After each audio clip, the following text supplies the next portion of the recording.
So,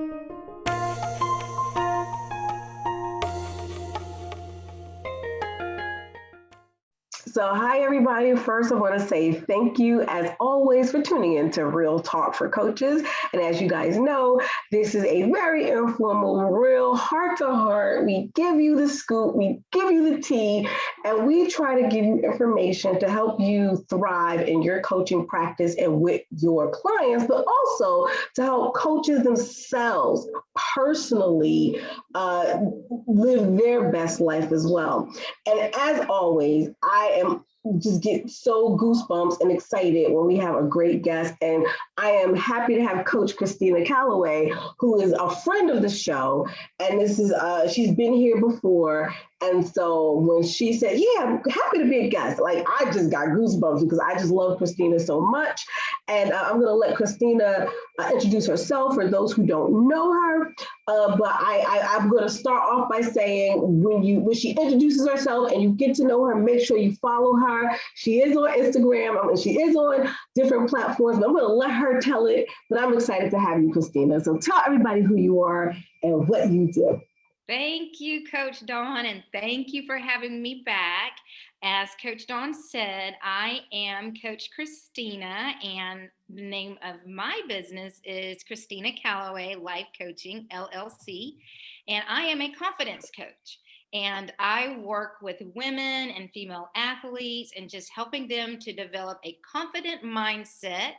And I do that by helping them to discover the tools that they already have on the inside of them to just become their confident selves. And I'm just really excited to be here with Coach Dawn and excited about the topic that we are going to be talking about. And I hope that those that will be joining us or that are joining us right now will actually join in, whether through chat or whether they actually come on live to talk with us about it too, just because, as Dawn said, for new coaches, it is a topic that comes up very often. And so I'm just happy to share with her and just looking forward to our conversation. Awesome. So with that being said, we're going to jump right on in. Okay. And so this topic is really about, that difference between comprehending others versus trying to be understood ourselves. And I find that when you put it in the context of coaches, especially with new coaches, they're working so hard to try to figure out what coaching approach they're going to use. Are they doing it well? They get stuck in their heads and they're trying to get the client to understand them and the coaching process versus, okay, let me step back and really listen to the client and understand who they are. So the first question I have for you, Christina, is what are 3 key challenges that make it difficult for people to focus on understanding versus trying to be understood? What are your thoughts on that? From the coaching perspective, I feel as if it is the coach is wanting so hard, and I know this sounds funny, but they're wanting so hard to help that they get in front, that they are focusing on the problem instead of the person. Yes.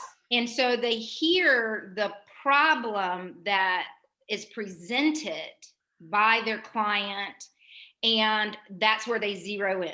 Mm-hmm. And then the other thing is, like when I mentioned that I'm a confidence coach, right? Sometimes the coach will get also stuck into that, well, this is what I'm offering, and I know that I have the tools that can fix whatever it is that they're bringing to me. So they're wanting their client to understand, don't worry, I've got what you need to fix this problem. And then I would say the third thing, the third challenge that coaches find is that in terms of wanting to be understood rather than understand is their whatever methodology that they learned to help their client. They're wanting to make sure that they go step by step by step with the process. And so the process becomes their focus rather than the client. And those that I mentor, I'm always emphasizing to them that you are coaching a person, you're not coaching a problem. And that has to always be your forefront, but you want to make sure that you keep that in the forefront. Exactly. And I think that that is a prominent part to your response, is to remember you're coaching the person. And this is one of the things that I try to tell new coaches in my coach training program, is that if you get caught in your head and you get caught in the problem and you get caught in the story, then you're not really coaching that person. So you're not really seeking to understand them, their situation, their experiences, their beliefs and values, or what's in the way of them honoring their values. You know what I mean? And I think you hit it on the nail, is if we could get out of our own head and remember, just coach the client and everything else will fall in place. So that leads me into the next question of, is understanding others about having good communication, whether it's coaching and client relationship or even just relationships in general. Do you think it's about us having good communication, or do you think it's something more? So for me, communication is mostly about listening as well as speaking. So it first has to be, and when we're talking about the coach client, it has to be more about listening to them. So in that scenario, in that situation, you want to listen, because until you listen, you can't serve.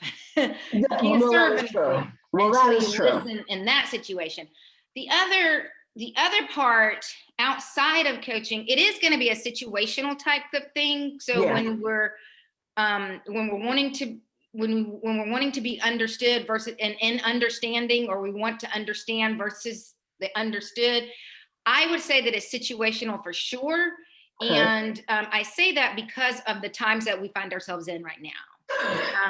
Especially, the Asian community, the Black community. Transgendered, yep. If you find yourself outside of either one of these communities, you are definitely going to have to understand them. Yep. So that you're going to have to listen to them to understand where they are before they understood. So from their perspective, like as a Black woman, you have to understand my plight. Yeah. You got to understand me first. And so I think it has to be, I don't think that for me, it's not black and white. I'm not going to put one before the other. It definitely is going to be situational for me to say one comes before the other. Okay. And so, in looking at that too, because we do know active listening is part of communication, because in any communication type of situation, you have a receiver and you have a sender. And there are things that can disrupt the message going back and forth. And when you are the receiver, you're really in the active listening seat. So when you're in a communication relationship, and we'll use coaches, for example, or in particular, we're really we're receiving. So since we're receiving, we have to listen. We shouldn't be over talking. We shouldn't be wanting to make a whole bunch of comments. The only time really we should be responding is when something the client says is curious and we're asking a question to go deeper, to understand what they're saying and make that clarification. I agree. Right. Okay. And like you said, it is situational, because sometimes we do have to use metaphors or similes or paraphrase, and we have to speak, but it's only really to clarify what we heard. Exactly.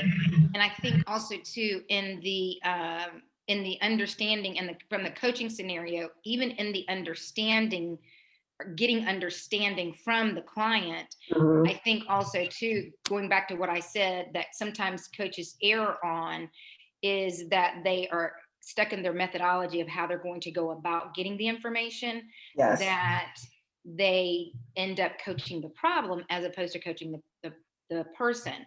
And in the act of listening that you mentioned, as the client is giving you the information, they are actually giving you their own answer unbeknown to them.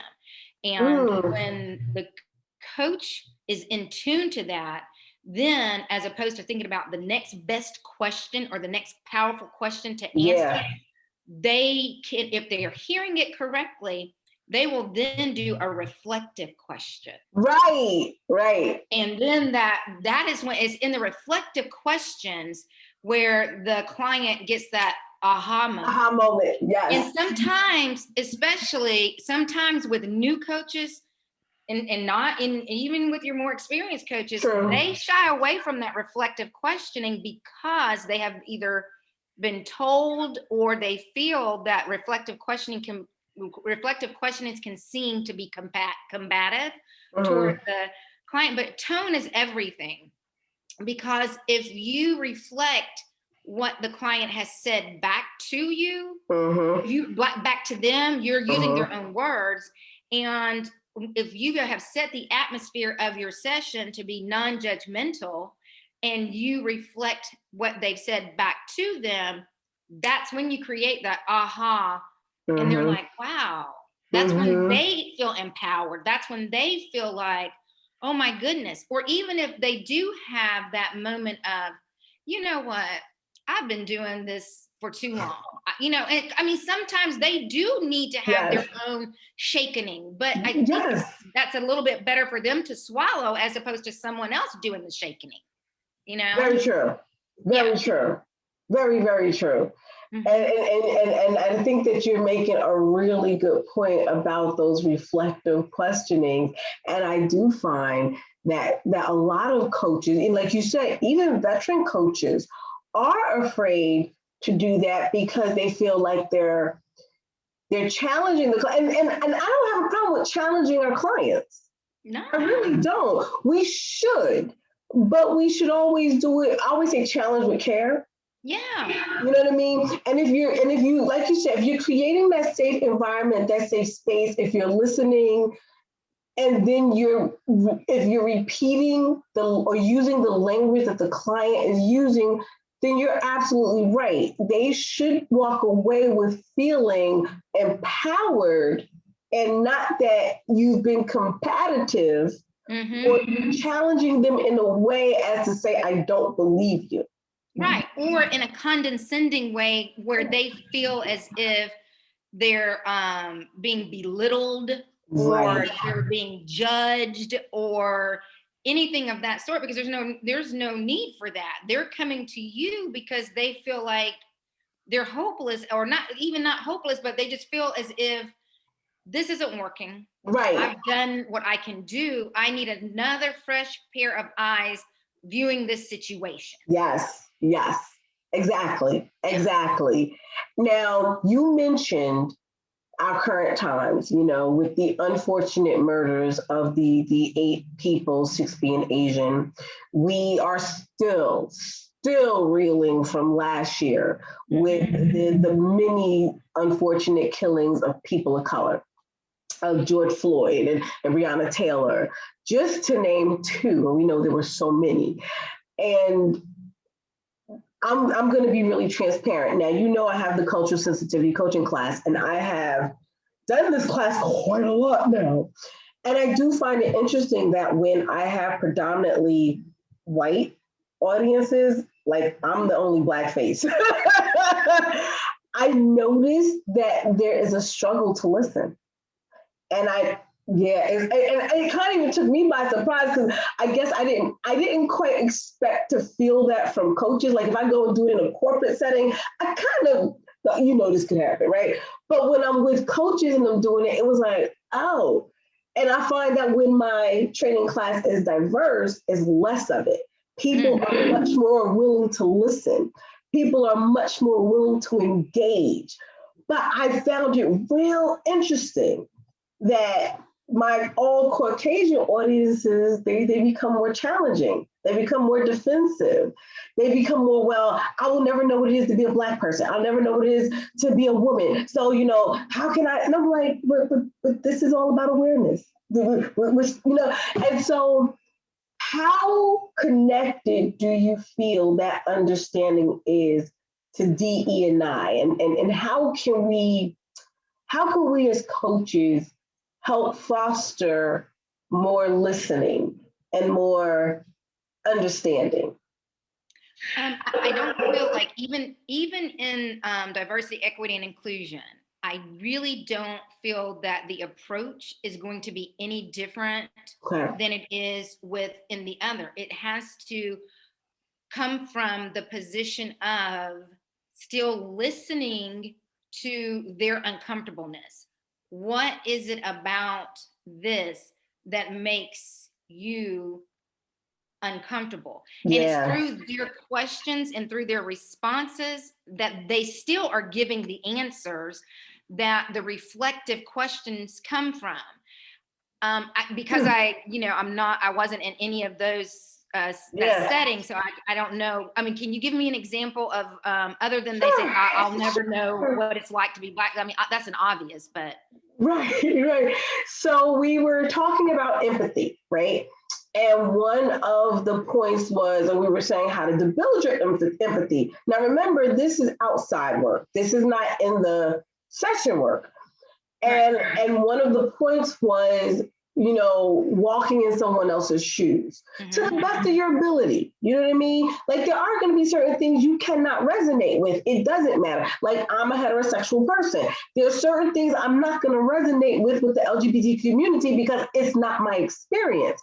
So I get that. But I can walk in their shoes from the standpoint of I'm a human being. I can understand how I would feel if somebody said I couldn't marry my husband. Do you see what I'm saying? And so to me, that's a walking in your shoes. So when we got to that segment, it was this feeling of, well, I don't think we should do that because then we're assuming and we're making judgments of how people feel. And I'm like, but let's listen to what we're saying. It's trying to do the heart to heart work. And even when I was saying it's more about you looking at someone as a human being with the same rights and liberties as you do, and understanding that if they're being looked over for promotion, it could be racial, it could be gender, it could be sexuality, and not overlook that, and understand how you feel as a white male. You know what I mean? And somebody overlooked you because you're a white male, but because in his mind, well, that would never happen, he couldn't make the connection, and he didn't feel like it was a really good example, and that it's something we shouldn't do.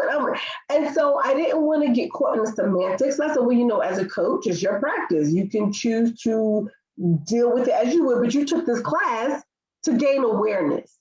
So I think the question for me, had I been another coach in the class, I think the question for him would have been, what is it about this scenario that is making it difficult for you to take on? Like, if you had a client that came to you in this, how would you coach?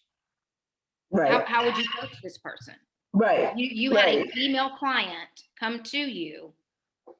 How would you coach? I think if that would have been, I would have, at that point, it would have turned into a working session. Oh, absolutely. And I would have, assigned and immediately, and I would have said, this is the scenario, and you have a female client. And I would have said, coach. Right. Because pretty much he basically was saying he without saying it, he lacked the tools and the skill set to be able to coach someone who came. And I don't know if he is in a private practice or if he is an executive coach in a company, but I can assure you that if he is in an executive situation, that is going to come up. And his inability as a white male to be able to, that would be very problematic and costly to the employer. Exactly. Potentially it could be. Exactly. And we did do I did do some digging and I did do some questioning. Don't get me wrong. We did have the working session. But you can still feel, even though we did that, and I asked about what was uncomfortable about the scenario. You know, his first thing is, I would never know because I'm not a woman. That's where he stuck. That was his clear response. Understood. And he was more concerned with, if I did that, or if I walked in their shoes, then it would be fake because it's not really his reality.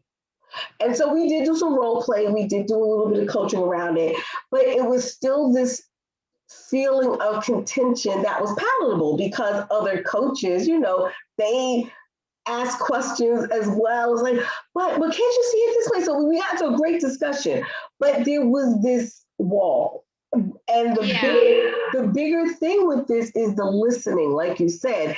It was a lot of him wanting to be understood as a white male, that's not my reality. And I think in that regard, I think at that point, I think for me, the questioning, and it would have been more toward coaching him, and not the problem. It would have been, the question would have been, you have a female client coming to you presenting this problem. What would you do? Yeah, what would you coach your client through this? Right. And in that way, it would have taken the spotlight off of him and his feelings about it. Yeah, and exactly. It would have placed it where it needed to be, exactly. on helping another person exactly. with that situation, because it really isn't about him being understood in his feelings, because in the position of coaching, we're serving. That's right. And if you're not, if you can't get past this to be able to serve, then that's going to identify something for you as it relates to your coaching practice. Exactly. And that is the whole, and the whole purpose of giving you the example and experience is, one, that there is, when we're talking about DE&I, when we're talking about cultural sensitivity coaching, there is still this wall, because I feel like a lot of white coaches are taking it personal because they don't want to be seen as racist. They don't want to be seen as bad, right? And I understand that. But I think that because they're focused, like you said, on the problem, or what will people think of me if I say the wrong thing, if I do the wrong thing, they're focused on the wrong thing. And if just stopping to listen, they will learn something, because it's really not about them personally. So that, this is kind of a sidebar question, because as I'm talking to you, I started thinking about, are people struggling to listen, especially with this current climate, because they're taking it so personal. They're taking it, how am I going to look in this situation? I think it probably is a double-edged sword. I think it's probably personal unresolved issues on how they might personally be dealing with their own, whether they can, I personally identify with maybe how they have handled themselves in some racially tense moments. Right. Maybe they are trying to figure out where they personally fall. Maybe they thought that they would not have ever placed themselves in the category of being racist. I know for me personally, I have had some friends that get very upset if they are referred to as being racist. There are a lot of people that have come up through life that have never ever identified with that term and become hugely insulted. And lots of friendships have been lost because for the very first time in my lifetime of 54 years, the term racism has actually been clearly defined. And because it has been clearly defined, people now are like, oh my goodness, that is me. And I, but I have Black friends, I have Asian friends, I have, it doesn't matter anymore. It doesn't matter. The behavior that is exhibited goes with that. And I think if people can acknowledge my either current or most recent or past behaviors are not who I want to be, and I am making a change, again, it's about the picture that they are representing. And so for coaches who are uncomfortable with that, they're probably are going to be the ones who are struggling with this and helping their clients. And I think maybe them coming to, some of them are coming to, are taking the sensitivity trainings and the DEI trainings to maybe help address that within themselves. Yeah. Some of them are coming to gain more knowledge about being, and they're focusing on the larger part of the umbrella of DEI, which is racism. But we all know it doesn't just stop there with racism. But many of them are coming because they want that to be secretly addressed for themselves, while they also gain some tools to help in the other areas. So I think that in holding a class, it is okay to acknowledge to them that for them personally, to get okay with where they are, just to address that as they're taking the course. When they find something that they identify with, get okay with it. Be comfortable with being okay where they are in that, and settle it. That's not something that they have to announce to anybody in the class. They don't have to put a billboard up to their friends to declare it. But get okay, do some self-coaching in that area. Or if you need to get a coach that you trust, that's right. Do that. To do that work. But before you can serve your clients, you're going to need to settle where you are with that topipic, whatever the topic is, whether it's racism, whether it's genderism, ageism, sexism, whatever it is. But whatever the topic that makes you kind of like squirm a little bit when it comes to DEI, you're going to have to be okay with it before. I agree. And I always say lean into it. Lean into it. I mean, like lay down. Seriously. Get on the sofa. Girl, what? I love this. See, that's why I love you. That's right. Get on the sofa. Get on the sofa. I can't. So, get some help. Right. That's how. Yep. I agree 100%. But with that said, so when should we try to be understood? So there are opportunities. Yes, as coaches, we should always be in the seat of listening and trying to understand. But when do you think it's appropriate for us to try to be understood versus understand? I would say start at home first with self. You know, because if you can start there, it really does not matter if anyone else does. Ain't that the truth? Yeah.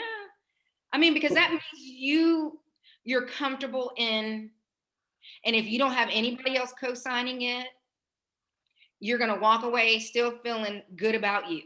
Exactly. I like that. So it really is having that mindset of it doesn't matter what other people think. You don't have to understand me. I understand myself. Period. Period.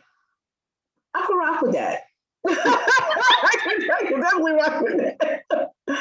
Oh my God. So what 5 tips would you recommend on how we can all learn to understand other people? What should we really try to practice as coaches, as human beings? What do we need to do to build up that skill set? Oh, that's a good one, Dawn. From the coach perspective, I definitely would say that it comes from remembering that you are there to serve your clients. And that it's very important that you remember that you are coaching a person and not a problem. And that reflective questions are okay. Yes, they are. They're okay, and they are necessary. It empowers your client, and that's ultimately, you want them to walk away feeling and knowing that they have everything that they need to help themselves. That's right. And I would say also too, in terms of from a coaching perspective, that active listening and mindful listening. You know, that's one of my favorites. Mindful listening. Yes. Yeah. Yep. Mindful. Yep. Listening with the intent of being all there, all present. Just like you would want someone to be there for you, like not halfway, sometimes, hopefully, maybe catching what someone says, but really like feeling it. Yes. Like when they're speaking, like you feel what they're saying. Yes. And I don't know that it would be any different being that way, you know, as in non-coaching situations. I mean, I think about it, and especially at the year that we've come through, and the first quarter of this year, when you think about understanding someone, all of those things I feel are very pertinent in terms of you want to, who doesn't want to be heard? Exactly. You know, even people who seemingly don't have anything to say, there is a message behind the madness. Yes, it is. Yes, it is. You know, I'm a full believer of that. Stop, even if it takes them forever to get it out, there's still something behind it. Even if they're not saying anything, but they're reacting to something, even the negative, you know, even in the negative things that people do, there's a message behind that. You just have to look for it or listen, and you will see what the cry is, and you can maybe seek to understand what that is. So I would just say, being a person that if you truly want to serve others, because you can't, I mean, you can go through this world by yourself, but it ain't gonna be too fun. Very fun. But I would just say, if you truly want to be someone who helps others, develop the art of empathy. Definitely. Mindful listening, being present, caring, and sincerity. Oh, that's a good one. That's a good one. Sincerity, yes. Yes. Because I don't hear a lot of talk about sincerity. And I think that's important, to be sincere in that coaching relationship or in any relationship. Yeah. I mean, because when you're talking about being sincere, that comes with authenticity too. It does. You know, and in a world where you've got, you know, virtuals and avatars, and you don't know who's behind the keyboard, and yes.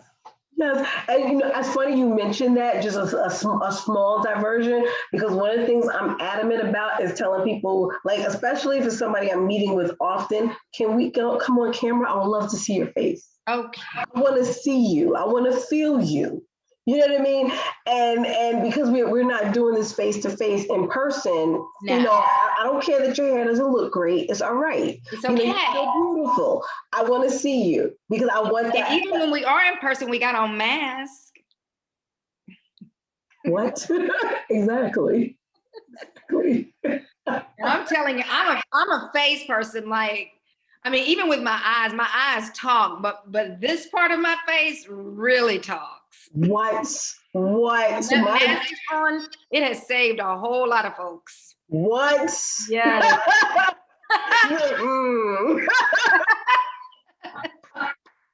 You know, another thing I think also that we have to do, if I were to add a tip to it, is get out of our heads. I think we stay too much in our head. I think we overthink things. I really do. I think that's me. I'm a big overthinker. My God. I love it. Okay, so I'm also an overthinker as well. And it is, but when you know it, when you're aware of it, then you can better manage it.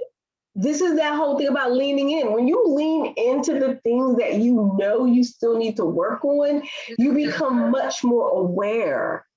And so if you know you're in your head, then you know you're not listening. And if you can catch yourself that you're in your head, then you go, okay, let me regroup, let me refocus, and let me listen and tune in. Yes. But if you don't lean into that, then you're going to always still, I'm stuck in my head. Well, how am I doing this? What am I thinking? So Oh my God. See, anything else you like to ask? Anything else to add, to ask, to think about? I'll leave it up to you. This was a great topic. I think that it's really important that everyone really does consider for them what is important. Whichever way you lean, if you're leaning more toward, well, I heard everything that Coach Dawn and Coach Christina had to say about um, seeking to understand versus Mm-hmm. or seeking to comprehend versus being understood. But I'm still more of the, I want my clients to understand me Right. first, or understand what it is that I'm offering them, because they're coming to me for help. Like, I'm the expert. Right. I would just say, if that is the position that as a coach that you are still wanting to stand on, I Right. want you to run some questions through coach yourself and answer the questions of, how is it serving you? Mm. Serving you well. Mm-hmm. Mm-hmm. Have that position, don't change. Exactly.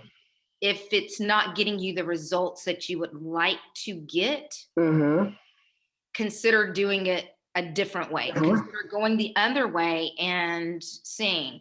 Agreed. Another thing is, in terms of having more balance in you as an individual and also in your business, what would be the reason to only do it one way? Mm. What would be the That's a benefit good one. of only having the understanding one-sided? Yep.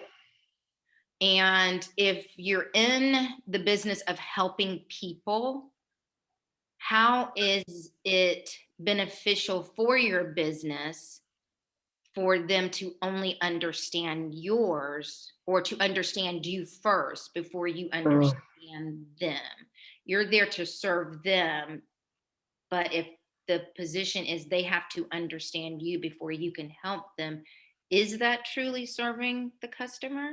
That's So great. it's just the asking of the questions of how, what, and who, and when.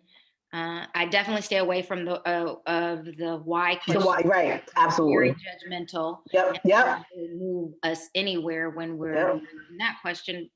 But if you're just in that position of, I'm going to stay where I am with this, I want them to understand my services and understand my business before I seek to understand them and how I can serve them. Just coach yourself through it and see. And I would also say, if you don't have a mentor, get a mentor Oh, and definitely. ask them Definitely. what their perspective is on it, and how successful have they been, how has their growth, because at some point we all have been in the position of, I want to show what it is that I do and how well I do. We Yes. all have been in the position of, Yes. I want to be understood first. Yep. Absolutely. I know for a Absolutely. fact that I've made the switch. When I was earlier on in my coaching, it was all about, my skill set. Yep. I wanted them to do it. And then I got to thinking, I was like, that means that I'm caring more about this than you are. And that is not going to work. So what is it that you want to do? Exactly. And that is the way that you want to go. Okay. Okay. Good. I would say I don't have a dog in the fight. No. So at that point, you have to decide, you have to be willing to let go so that you can move forward. And so that would be the biggest thing. I would just say, for new coaches, if you're really have your heart set on, I'm going to do it this way, then Mhm. I would say just talk with other coaches who have been in it a little bit longer and find out what Definitely. the position is on it and how it's serving them, and then coach yourself through it. Agreed. Oh my gosh. This was a really good topic. I think it's an important topic. And this was good. It This was is good. good. Yes, this I I think always have that fun when I come on here.